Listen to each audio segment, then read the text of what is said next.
ایک مرتبہ مسجد نبوی میں تمام اصحاب نماز پڑھ رہے تھے کہ اتنی دیر میں ایک فقیر آیا اور بآواز بلند کہنے لگا، ہے کوئی اللہ کا بندہ جو مجھے کچھ اللہ کے نام پہ عطا کرے؟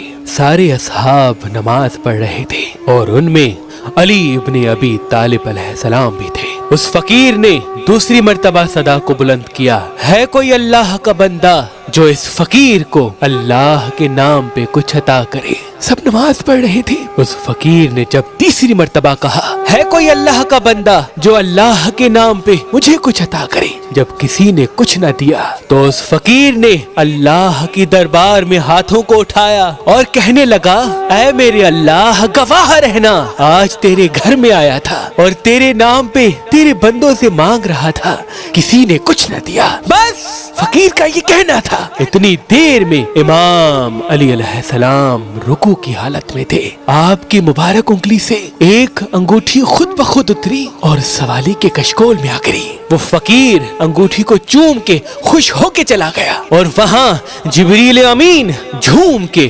اللہ کی دربار سے یہ آیت لے کے نازل ہوا کہ تمہارا ولی تو بس اللہ اور اس کا رسول ہے، اور وہ مومنین جو پابندی سے نماز ادا کرتے ہیں اور حالت رکوع میں زکوٰۃ دیتے ہیں۔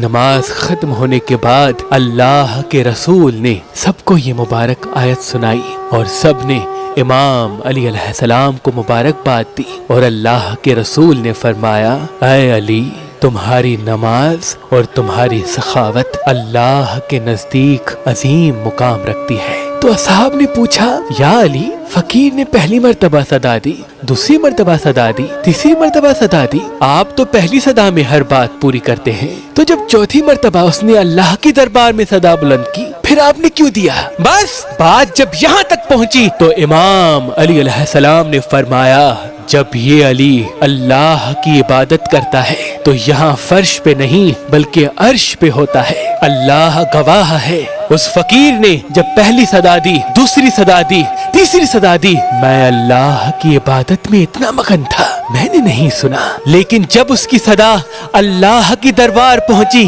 اس نے اللہ کو کہا کہ میں تیری در سے خالی جا رہا ہوں، اللہ کی دربار میں میں بھی موجود تھا، تو میں نے یہ نہیں چاہا کہ میرے اللہ کی دربار سے کوئی خالی جائے، اور میں نے رکوع کی حالت میں اس سائل کے سوال کو پورا کر دیا۔